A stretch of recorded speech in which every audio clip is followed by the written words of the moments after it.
from Lionsgate. It's imaginary. So let's check this one out. And let's imagine now we got a good movie on our hands.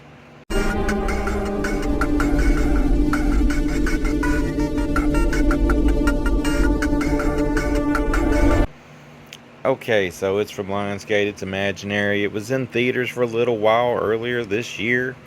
A little late to the party on the review of this. That's on me. But the thing is when I watched it, I was just very underwhelmed by what I saw. And of course, maybe at my age I shouldn't be making snarky comments about movies when I don't like them. But I did go to Letterboxd and then I posted a review that I was going to imagine that it was a better movie than it was.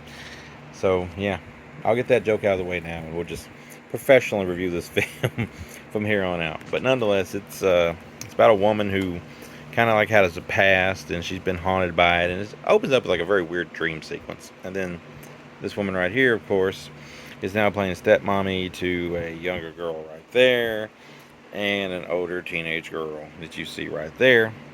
And things start happening when she gets an imaginary friend that is associated with this bear. So from that point on, what you get is not, it ain't what you would say would be a bad idea. It's an okay idea. It's poorly executed. There's CGI and all that good stuff that's used. It's not that great. That's just a slip cover for the thing here. It's just it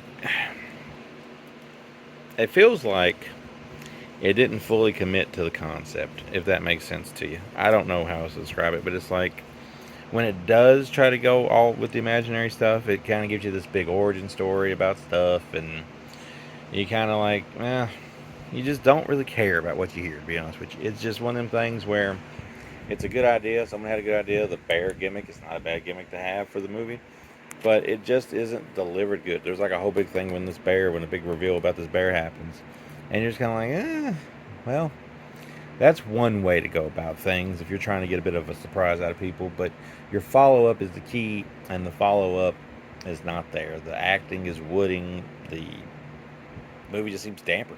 Like, it's almost as disappointing as Night Swim was, actually. So I'd put it almost in the same category if I made a list of worst things I've seen this year. It's these movies, and you have to kind of give them a little bit of a harder time because they've got more of a bigger budget behind them, and they've got what should be more of a creative team behind them. But you realize these days it's the indie stuff that really knocks it out the park, because the stuff that the big people are backing just doesn't seem to do very well. And then you get this whole little end sequence that is almost like a Alice in Wonderland thing. I mean, I kind of got that vibe. You might not get that vibe. And there's some false finishes and whatnot to what you get. But nonetheless, when it's over, I'm sure they hope this becomes a franchise. Personally, I don't care if this is the last thing they ever do of it.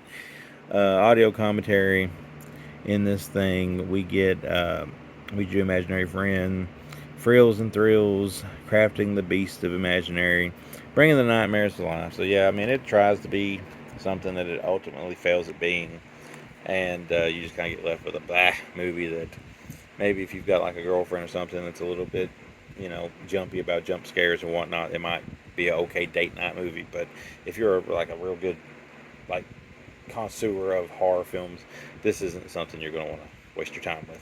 2.5 out of 5. Good concept, bad execution.